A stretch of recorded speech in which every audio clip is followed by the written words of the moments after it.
Hey everybody, I'm here today with Danreb Victorio, who is a community coordinator with Gamers Outreach and the head of content at SmashPad. How you doing today, Danreb?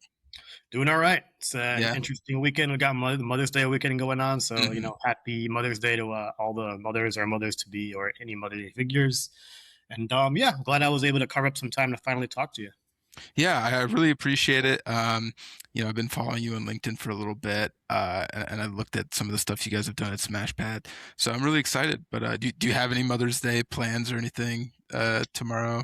Not quite yet. There is a No. reservation that I want to make. That is sitting nearby. Not sure Okay. yet, but we'll see how it goes. My mom also just recently retired, so she has one. Okay. So, Oh, good for her. That's hmm nice. I'm probably just going to give mine a call. She lives kind of far away, so oh, we gotcha. always got to do calls on Mother's Day. But I'm going to jump into the first question here.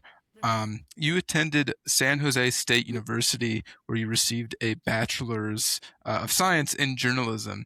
Had you hmm known when you graduated or when you were studying there that you wanted to work in games and write about games and whatnot? Absolutely. Writing about games has been something that I've always wanted to do, and in fact, it was something that I was already doing. I've Okay. actually ran SmashPad or versions of it since 2005, 2006, or whatever, and Okay. I was in high school. So even like as a 17-year-old, I was already receiving review copies and stuff Mm, like that. And it was an awesome thing just being able to be like, hey guys, I'm playing Kingdom Hearts on Game Boy Advance before it's even out, and I was the cool guy because that, yeah. cool in quotations because it's to nerd stuff. And, it was a different time back in the 2000s. But yeah, that's definitely something I wanted to do. I've always wanted to graduate in journalism. But yeah, like it was hard back then, and it's even harder now. So Yeah. When did you graduate college? Typically, when I look at people's like LinkedIn's, it'll say, Mhm. but you didn't have anything listed. Did you Gotcha. graduate? When did you graduate? I graduated in 2012. Um, 2012? yeah, and then as far as like not listing my graduation, it's like something that you do as a job seeker, so just so people don't differentiate you based on age and things like that. So Yeah, that makes sense. yeah. I was just personally curious. Well, during your time at SJSU, you kind of participated in multiple clubs and societies. Oh, yeah. There was I think some magazine clubs, some writing clubs that you were in. Mhm. How did working with these clubs and other extracurriculars kind of prepare you for the professional world? Yeah. Well, first of all, there was only one organization that I was really a part of, and that was the Okay. Akbayan Filipino American organization. And then, in regards to my activity with Access Magazine and the Spartan Daily newspaper, um, the latter two that I just talked about are actually curriculum requirements as far as Oh, getting our degree in journalism. okay. And because I had a magazine emphasis, I had that magazine class. All of those classes were pretty awesome. My time with the Filipino organization was great. Like I'm someone who always got involved with extracurricular activities. At the same time, I was working full time in retail, so Mhm. yeah, like I was a really busy person. Still am. I just love being busy and having things to do. But yeah, like as far as like how it really prepared me, the number one thing I would definitely say is time management. I'm someone who typically likes to really book my day. I get anxiety when my day is like pretty boring and things like that. So, Yeah. that's one way I go about things. Another thing is, I mentioned the Spartan Daily newspaper. That's our college newspaper. They're an award-winning newspaper. I don't know if we won any awards that year, but that newsroom that I was a part of, like, really changed things for me as far as my interests in journalism or whatever it may be. And I tried to adopt a lot of those things that I learned from the college paper there Mhm. to what we do at SmashPad now. And a lot of people think that newsrooms are going to look like what you see on TV. Oftentimes they're not, but my experience in college was actually like the most intense newsroom we ever did, because even though it was a college newspaper, we did cover real stuff. Like Yeah. Steve Jobs like passed away during my tenure with the newspaper, and we actually sent a few reporters over to Cupertino to cover what was going on at Apple, and it was a really real experience from there. So I would like to say that they were all super helpful. Of course, there's going to be a lot of classes and opportunities that aren't going to be as helpful, but at the end of the day, it's what you make of what you have. Yeah. When you said that they were like a the Spartan magazine and Access, that they were Yeah, part of your curriculum, was it yeah. like you had a class where you were placed within these organizations, or was it more so like you had it was like a an internship that translates to your transcript that you had to go out and find? Good question. First of all, we actually had to have an internship as well as be a Okay. part of these opportunities. So yeah, the class was basically cool. You're in this class or lab for an hour and 15 minutes, but you were actually using that to partake in whatever you did for the staff of the newspaper or the magazine. For the magazine, I was the online editor. So Okay. what I did was I used WordPress to create a blog for all of the stories that went to our magazines, and then with the newspaper, I was just a staff writer, just taking pitching stories that I see around campus, maybe even like picking from a bunch of like different pitches and covering from there, then going out and interviewing anybody on campus who talked to me and things like that. So, yeah, a Okay. lot of applied learning. That's good. That's really great experience to just have, and for that to be part of your coursework. That's awesome. Mm-hmm. Um, but in what ways did your journalism degree kind of help you eventually transition into the gaming industry or sphere? Yeah, it's weird because when I graduated college, I had a pretty tough time finding a job. That said, I was working retail at the time. I spent 5 years at H&M, and then after that, I got a job at Ayala Land. That is a real estate company in the Philippines, and Okay. I got that through my networking with the Filipino orgs that I was a part of. And it was interesting because, again, they're one of the biggest real estate developers in the Philippines. I'm Filipino American, but I don't speak Tagalog or the native tongue over there. But at the same time, I understand the language. So Mhm. that was something that really helped me out with that job. And that job really had a lot of travel. So that was something Okay. that I got used to. And that's something journalists do a lot of. And then I was there for 3 years.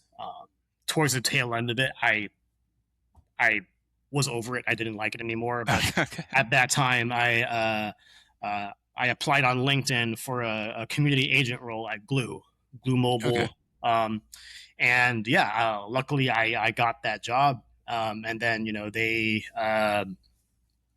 one of the reasons why I got that job in my interview was just because of my gaming knowledge. Even though I was in real estate marketing, even though I was involved in a lot of community service organizations, gaming has always been my passion. I have my blog to fall back on, and as far as the community role that they were looking for somebody that was a strong writer and knew gaming. The main Mhm. thing that like maybe was a detriment to my application was I applied for a job for a community manager role within a baseball game, and baseball was like my least favorite sport. And Okay. but at the same time, I know sports. Football, basketball are my favorites. When the Sharks are good, I follow hockey. So yeah, all of that stuff. And at the same time, it's like you don't really need to be super passionate about something that you're in as long as you know what you're doing. And as far as community management goes, that's something that I was doing for a while as well. Like I did mention that, yeah, I did a lot of writing for the websites that I've been a part of. But when I was in middle school, when I was in high school, I was a moderator with GameSpot for their forums. It was a volunteer thing, and I was a complete nerd just interacting with people. And that's what community management Yeah. is. I excel at actually uh, communicating with the community, talking with them, getting their thoughts, and just turning that into reports and whatever it may be. It's evolved into a point where there's a lot of like social media and stuff like that. But at the same time, it's like to be in the video game industry, you have to be multiple. So Um, I want to ask, you said you worked at H&M for five yes, years. yes. I worked in retail at college. I worked at the Home Depot for like 3 years, Cool. worked up the Walmart, Target. Did any of your retail experience transition into community management at all? Specifically like the customer service side of things? I want to say it did. I mean, like, I always tell a lot of people, like, before they get involved in any part of their careers, like, try to go ahead and work as a mercenary at Target or Burger King or something, because Yeah. that way you deal with a lot of vitriol from customers. You're gonna have a lot of good ones, you're gonna have a lot of bad ones, and like the way you work under pressure and maintain yourself is gonna go a long way to the future. Especially like if you want to be a manager, if you want to be able to lead a whole bunch of people, you have to be able to have the difficult conversation. So I want to say that went ahead and translated. I was a supervisor at H&M as well, so there were a lot of like numbers and projections in regards to the sales that we were making that were helping as well. And working in retail, especially fashion retail, I have a little bit of OCD where you want to make sure everything's clean and stuff like Yeah. that. So I try to leave things at a better spot than where I started things. Okay. You talked a little bit about SmashPad and doing that in high school.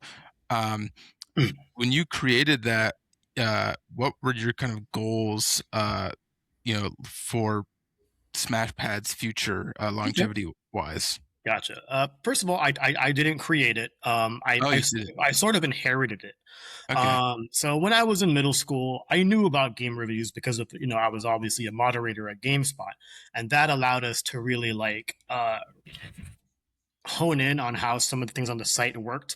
Like, you've seen things in gaming. I'm sure you've heard of mixtape right now. It's getting tens all over the place. Yeah. Mixtape is a great game, by the way.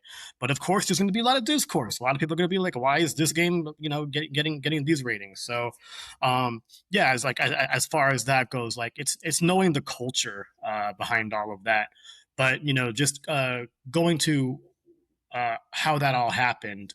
Um, SmashPad went through a lot of rebrands, and it got to a point where the owners are like, "Yeah, we're just gonna go ahead and move on. But if anybody wants to go ahead and take it over, we'll give you all the passwords and whatever it may be." Okay. That person ended up being me, and honestly, like I just kept it up because I wanted to continue to have that outlet where I had my voice Mhm. somewhere on the internet in the hopes that a bigger site might find me, whether it be a GameSpot, whether it be an IGN, things like that. And unfortunately, it came to be where I never actually had a paid job in the media side of the industry. Mhm. I got my journalism degree specifically for this, but when I graduated, um, there was sort of a shift from copy to video. Okay. And while video is something I did know, I wasn't the best video editor. I learned some multimedia in college, but I wasn't really great at it. And at the same time, um, I've done a video review. There are quite a few on my LinkedIn, and I did those myself. But doing those for free, as opposed to just writing for free, didn't make a whole lot of sense to me. So I just continued to write, however it may be, and as a result, like SmashPad started to continue to go down in the rankings just because we didn't have that multimedia component. But it's still here, and the reason why it's still here is because I pay for the whole thing, and at the Mhm. same time, like I've met a lot of people on the internet, Discord, other sites who have similar passions. We all write for free. Sometimes some sites close down and they can't pay them anymore. I don't pay people, but as someone who's been in this for 20 years, I have a pretty extensive network in order to get people their bylines up, maybe recommend them for other roles that come up, and things like that. So SmashPad was really just a way for me to continue to have a platform to do this, and at the same time, now it's kind of evolved into it's a way more reputable source. Like the site has seen like 200% growth over the past 2 years, and Okay. I think the reason why that happened is because I have been more active personally into space. Like I'm going to Summer Game Fest, I'm going to PAX West, I'm meeting all these people who can help me out, and I can help them out in various ways. And I'm meeting other writers, and there are other writers are telling me, yeah, like I need a space to put my stuff on, and that's what I offer them. And that's where we are now, and I'm pretty proud of it. All right, awesome. Yeah, I don't know why I had thought that you created it. No, So my bad. it's a fair assumption because, like, Yeah. I represent the brand and I am the brand, right? But at the same time, it was like, no, I didn't create it. I won't take Um, that. when you inherited it, did you rebrand it again? You said it went through a few rebrands. uh, So it kind of rebranded on its own. So to okay, just go ahead and talk about its history, we started as a site called Gaming Nation. Okay. And basically, yeah, the staff writers were doing a really good job. We hated the owner, so we ended up just taking the staff and making our own site. That site was called Inside Gamer Online, IGO. And then we got the attention of a bigger site called Amped News, who focused on esports at the time. And they're Okay. like, yo, we need like a staff who can do like the mainstream games like you guys. So they acquired us, whatever it may be. So we became Amped IGO, and IGO was Inside Gamer Online on their network. And then eventually that company folded. So we made our own site again called Gamer 2.0. And then our our editors left, and we had the SmashPad. SmashPad was a blog supplement to Gamer 2.0, Okay. and yeah, SmashPad ended up growing to what it is now. So yeah, that's basically Yeah. how that went. So it is quite a history then. Um, but prior to 2020, you kind of worked a variety of roles, marketing internships. Mhm. Like you said, you were a GameSpot moderator while you were in school, um, magazine staff member, editor, and more. Uh, this question, I think you've actually gone over it a little bit, but I was going to ask, how did these experiences help you land your first community management role? Um, with Now you've got it listed as electronic arts, but was it Glue Mobile underneath Electronic Arts EA? Yeah. So what Um, happened was Glue Mobile hired me in 2016. That was when I left my job with the real estate company, and in 2021, I had already been there like 5 years at that point. In 2021, we got acquired by EA. okay. So that's what happened there. EA bought the company, and they, pretty much took our tenure as well. So Mm, I was laid off from that job in 2024. But even though I was only technically in EA for 3 years, they went ahead and recognized that at 7. So that was okay. pretty cool. Um, what's the most important skill or trait that you find that a community moderator should possess? Skill or trait, I would say be open minded and Okay. be multiple, as I mentioned earlier. The reason being is, the I want to say the main role of a community manager in gaming is being the liaison to both the player base and the development team. And there is an inherent struggle of being in the middle of that, because while you are going to be the one to communicate to the players, you're not exactly like responsible for what happens on the dev side, because you don't have the code or the Yeah. expertise knowledge in order to really do that stuff.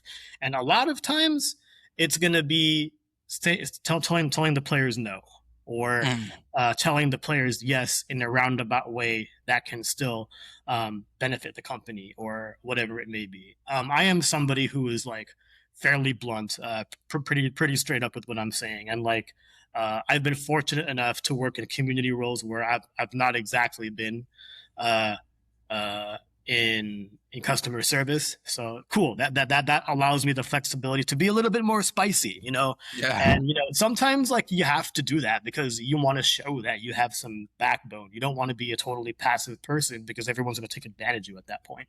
So yeah, as far as like person to person, I do think being open minded is important. And then I also mentioned this earlier. You want to be multiple with your skill set. You want to be diverse with your skill set. So, the thing that I focus on the most is really the one on one interaction with the players. But at the same time, I am a big writer. So, as far as blogs go with Gamers Outreach, I do all of that. When EA had their newsletters to the players, I did that. And we had like 2 a month, one focused on focused players and the other focused on general players. And yeah, like being able to change your voice was a big thing as well. Social media is also a big part of it. And like when I joined at the time, the game had no Twitter, and I was able to Mm, grow that from zero to I believe it was 1.2 million followers at the best time possible. And at the same time, like I didn't use any tools, I didn't buy any ads, and it's just a matter of like knowing how to get to your player base and finding the different ways to do it. So, yeah, like when you look at the community manager role, whether it be gaming or in different places, it's always going to be something different. But I think as long as you're open minded and you're multiple and you're willing to learn, the sky's the limit from there. do you ever find that it's hard taking information from the community or taking information from the developers and translating that to Mhm. the other group. Does that make sense, that Yeah, question? no, no. It's first of all, like everything is hard. If it was easy, anybody could do it. Yeah. And the main thing is really just knowing that one, it's your job, so you got to do it anyway. And I think the hard part is really just like delivering it. Okay. Starting it to me isn't that big of a deal, but delivering it and all of a sudden just waiting for the mob to show up is just going to be the rough part. Like there were times where all right, work's over, I'm going to go ahead and watch some Netflix now, and all of a sudden you get a Discord message appear at like 2 a.m. Yeah, you're taught to unwind and like don't give it any mind, but at the same time, uh, I'm a gamer. If I spent $50 on something that didn't work, yeah, you bet I'm gonna complain. So yeah, I want to make sure things are right. Okay. Um, in 2024, you started working as a community coordinator with Games Outreach. Correct. Um, and for those that don't know, Games Outreach is a nonprofit Gamers organization. outreach. Yeah, sorry, Gamers Yeah. Outreach. Mhm. Um, and how is this a step up from your role as a community manager at EA before you get the job at Gamers Outreach? Gotcha. Yeah. Well, Gamers Outreach is a whole lot different. It's still in gaming, but as you mentioned, it's a nonprofit organization. Um, I wouldn't really call it a step up. Like again, like the reason why I left EA was because I was laid off. I didn't choose to do that. It was actually a little bit of a step down in salary as well. But the main thing is I'm actually really enjoying this opportunity. The opportunity to work with kids is fantastic. So the main thing that we do is we bring video games to kids in hospitals, Okay. and I assist. I don't lead, but I assist with their social media, and it is night and day compared to any social media you'll see in the video game industry, because a lot of things are just negative and this. It's just not fun. But Yeah. when you go on the Gamers Outreach social media, super positive. Everyone is supporting each other, because just bringing games to kids is a really wholesome thing, and that's something that I'm really glad to be a part of. And even though it's sort of a step down in a role, because community coordinator is lower on the rung from community manager, and I've been as high as senior community manager. Mm. But also it's something new that they're trying. So I'm bringing my expertise to the foundation, Okay. both in gaming and in community management, to really just nurture the community there in different ways. I'm actually doing a lot of similar things. Like I mentioned, doing newsletters for EA. I am doing that for Gamers Outreach now. But another reason why it's been really rewarding and enjoyable is the travel as well. We've traveled to various places in the United States to, one, visit hospitals, to two, join different gaming events. I went to PAX West and Evo as a staffer with Gamers Outreach, and at the same time, like I've been there as media, and it's different, like actually being behind the booth talking to um, the the attendees about what it is you do, seeing the smiles on their face at whatever it happens. The main thing that we have is the go kart. That is a medically graded gaming kiosk that has a console inside of it, and these are primarily in hospitals. And Mhm. the kids in hospitals can play it and just unwind and just find their new sense of normalcy there. And it's just really it's really heartwarming and captivating, just being able to tell the story and seeing people react the way to what we do. So Yeah. Um, do you so the games that you bring these kids are like the more modern consoles, or do you have like a wide array of as of like as do they select, like how does that work? Do they like pick the games, or do you guys just kind of like bring whatever the newest stuff is? Yeah, so the modern iteration of the go kart supports the Switch, Xbox Series S and X, and the PS5. So Okay. these are all current generation consoles. As far as their curation, we're gonna pick games that don't need online play, because Okay. sometimes hospitals don't want their things to be online just because of various things that'll happen online, like conversations or whatever it may be, and games that are kid friendly. So Okay. usually anything that's like rated E is totally fine. So Nintendo games are great, Minecraft, Rocket League, games like that. Okay. Mhm. Um, while working full time, you've also volunteered for multiple organizations, Mhm. like AAPI in gaming. Yeah. Uh, you had the Filipino Alumni Network listed. Mhm. Is that specifically for your school, or is that just like a global thing? Do you So want to? that alumni network is geared towards San Jose State students, but Okay. things that we do are fairly global, fairly local. So. Okay. Yeah. Well, you've got that listed, AAPI and gaming, and I Mhm. think a few others. How do you balance your volunteer work with your full-time work? And then does your work volunteering help you in your professional life at all? Yeah, I'm lucky enough to have a bunch of things in gaming that really just help each other. With AAPI in gaming, I am well, actually, my role changed. I, I primarily was a content writer. I've since been moved to event specialist because that's what I have time for. I don't want to be a part of an organization that I won't give the time to. So, in regards to what I do with AAPI in gaming, most of what I particularly do is help them out with events. The last time I helped out in a significant way was during GDC. Okay. They had an event there where they worked with Latinx in gaming and Black in gaming, and it was the first time that um, the groups really collaborated. So that was a really cool thing that we were a part of.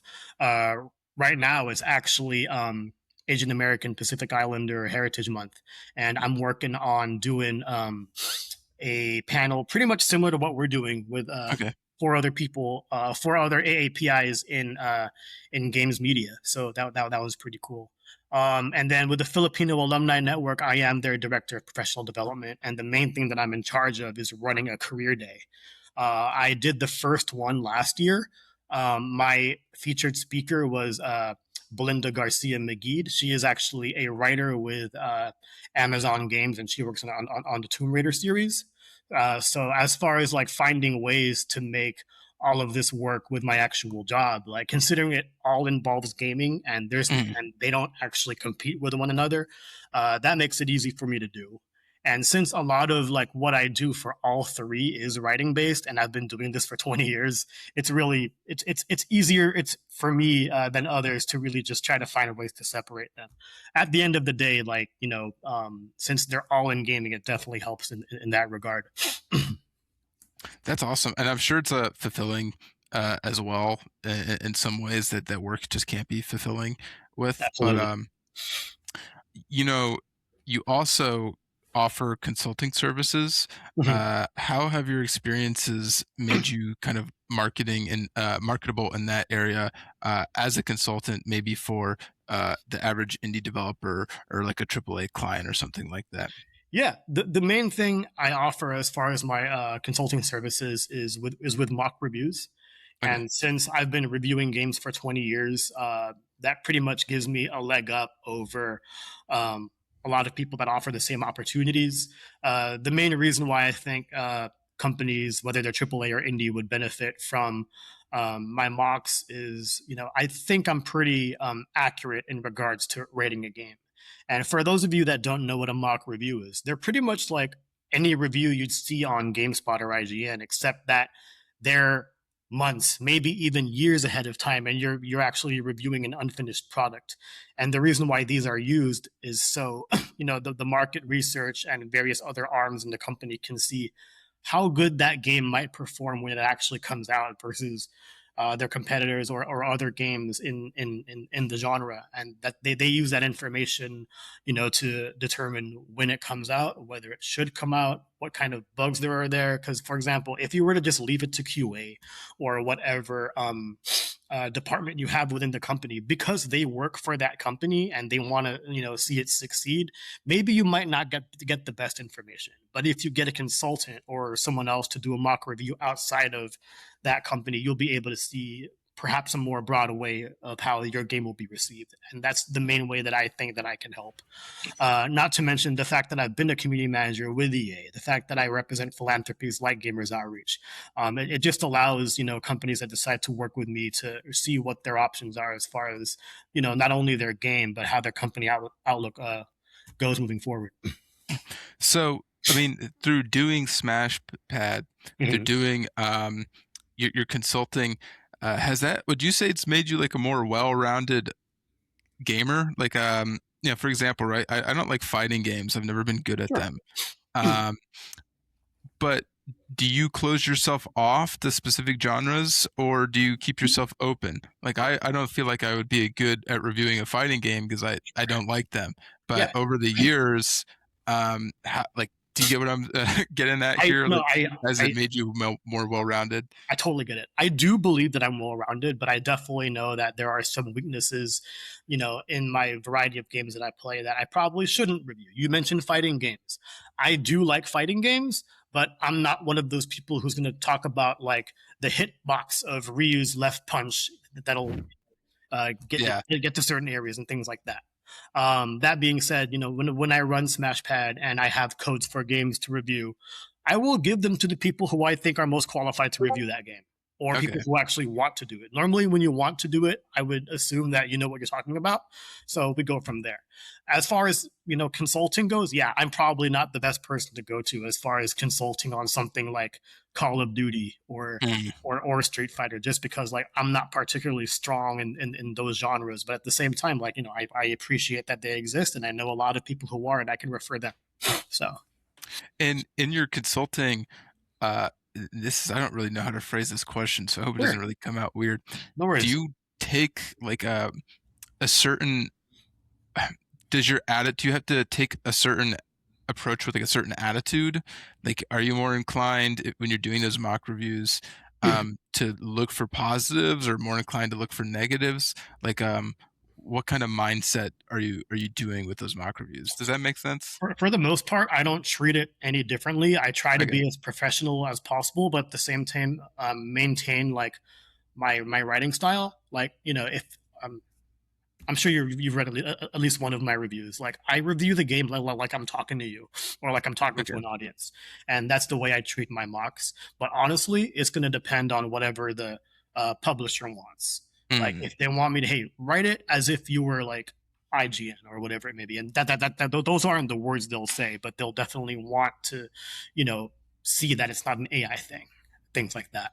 yeah. Um, but yeah, and then nothing has really changed on that. The main thing is that when a consulting company were to talk or when a company were to talk to me, they're talking to me. They're not talking to SmashPad. So Okay. those are separate. Obviously, those are paid. So I got to treat it. In fact, I'll put that on top of my plate of things to do, just because typically a mock review as compared to like a freelance review is going to make a whole lot more. So I take that way more seriously. Gotcha.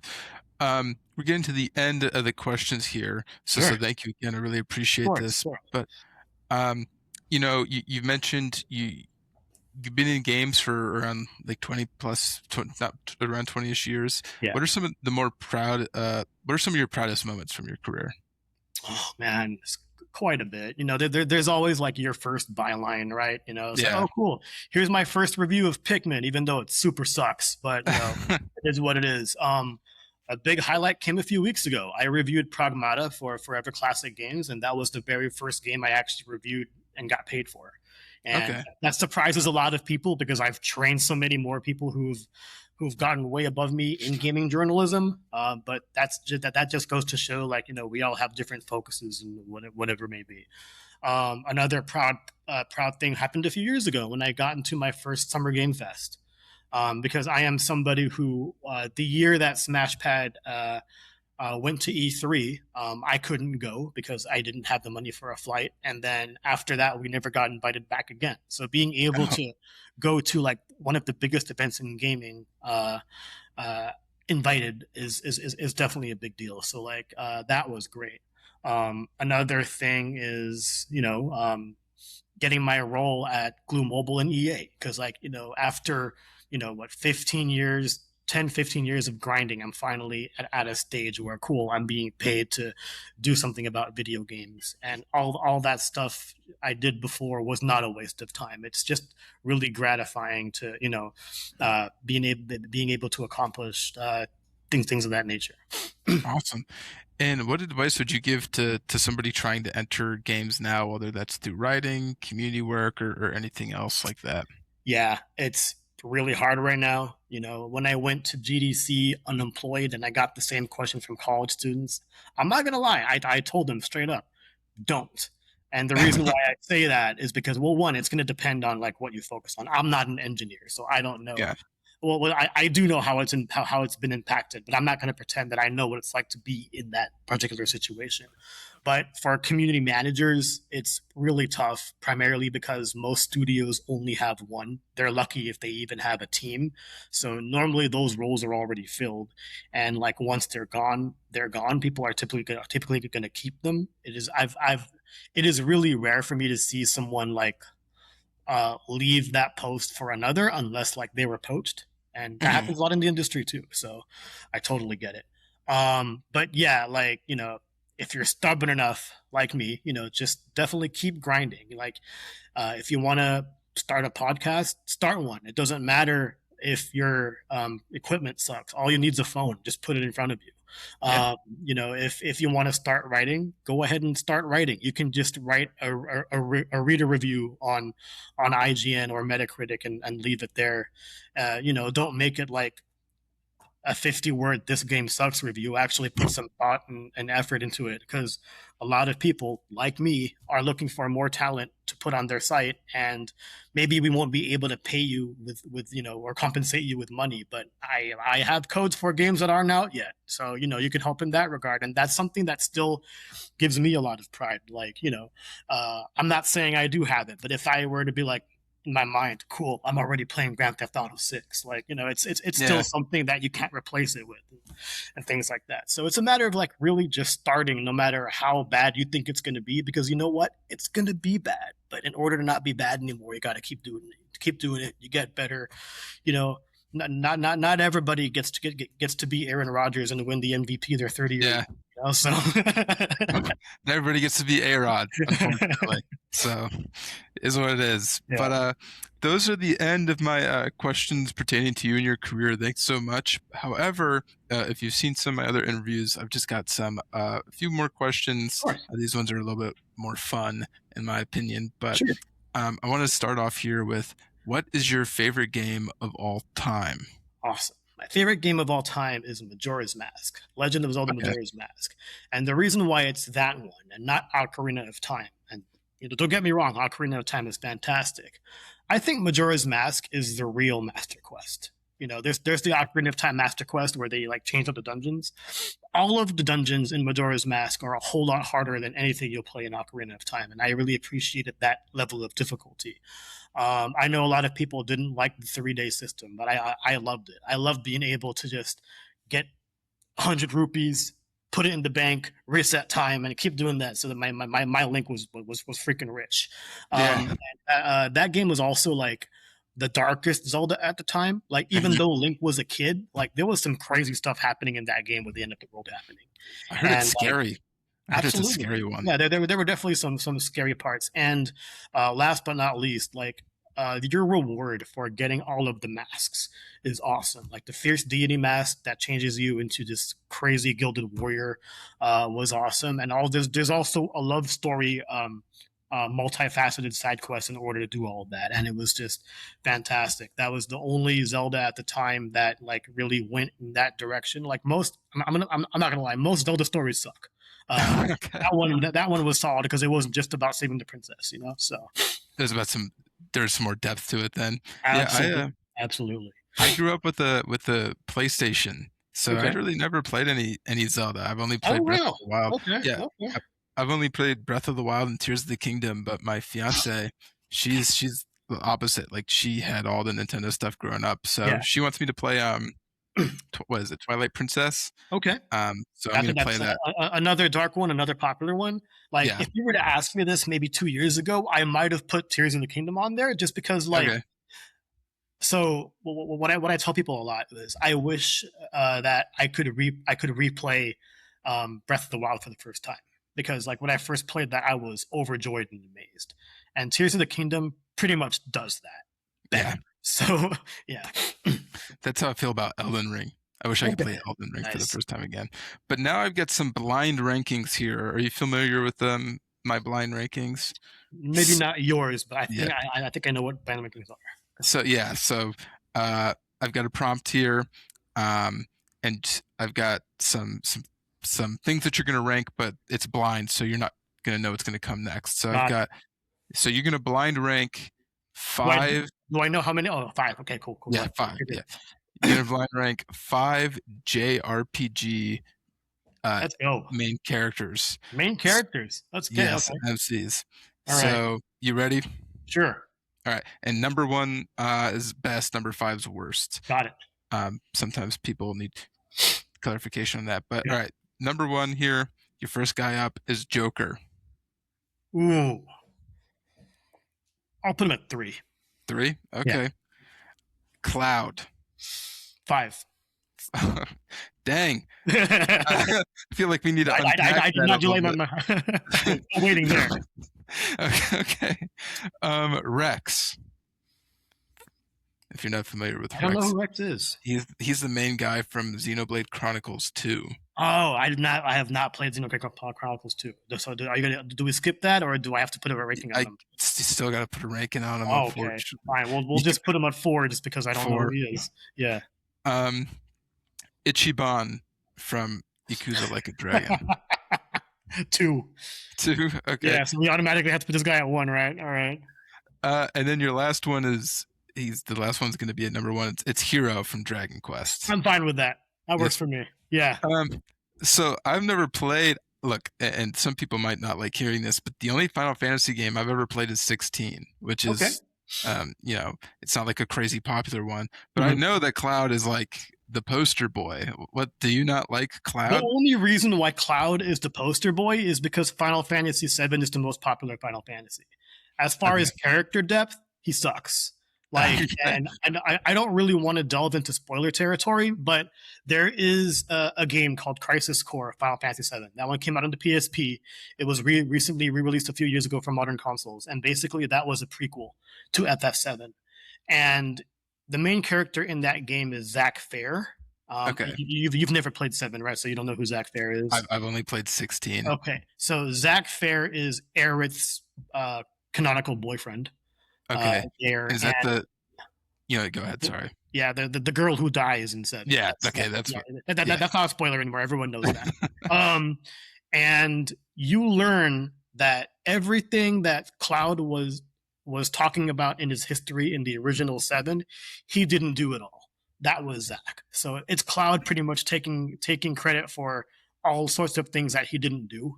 And I'm like, okay, you suck. Not to mention his character in Crisis Core sucked as well. He like if you look at the Buster Blade he's holding, there's no reason why he should even be carrying it. He doesn't have the strength to hold that to wield that sword, but it is All right. Well, we got Cloud's biggest hater, but it sounds justified. It sounds like it makes sense. But I've got another blind ranking for you here. Sure. You're going to be making, you can be blind ranking 5 video game remakes. Got it. From best to worst. So your first remake here is Resident Evil 2 remake. Okay. I'm gonna put that at 2, even though I don't have. I'm not a big Resident Evil fan. Okay. You said 2 remake, right? Yeah, the Resident Evil 2 remake. Okay, but yeah, there's we'll put that at 2. That's fine. 2. The Demon Souls remake. We'll put that at 4. 4. Yeah. It's funny because it's technically Demon's Souls. Yes, you're right. I feel like it's much more natural to say. I'm trying to write these down. My phone's not working very well. All right. Your next one is the Shadow of the Colossus remake. I like that one a lot, but I feel like you're going to give me better ones, so I'll make that last. Last? Okay. Your next one is the Pokemon Let's Go Pikachu Eevee. 3. So we're going back to number 1 being the last one again. Yeah, and this is very common. Number 1 being the last one. It's always 1 or 5. This is Black Mesa. I never played that, but it's what it is. Yeah. Yeah.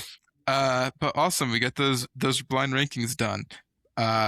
So thank you so much. I really appreciate it. My last question before I let you go and enjoy the rest of your Saturday. First of all, I've never done a blind ranking before, so thank you for giving that opportunity. I've always wanted to. Well, I hope you had fun. Yeah. But I really enjoyed. Next time we'll do it for Packers players, and then we'll. Yeah. Oh yeah. Next, current Packers players or like all timers. Put them all there, man. Yeah, why not? Put them all in there. Uh, Yeah, this has nothing to do with games, so I'm sorry to sure. whoever's watching, but how do you feel about us releasing Brandon McManus? I never liked the signing. So here's the thing: just because of what he allegedly did on the plane, that's why I don't like him. It has nothing to do with his quality as a player. I have to look into that. When he first joined us, like, dude, yeah, I made a bunch of Celine Dion videos for those kicks he made. They were fantastic. Yeah. When he made the money, he deserved it. But we screwed that up, man. Like having, or sorry, LaFleur or Versace screwed that up. If you're hurt, don't play, especially if you're a kicker. And yeah, we've lost like the kicks that he missed could have put us in the number one seed and or whatever it may be.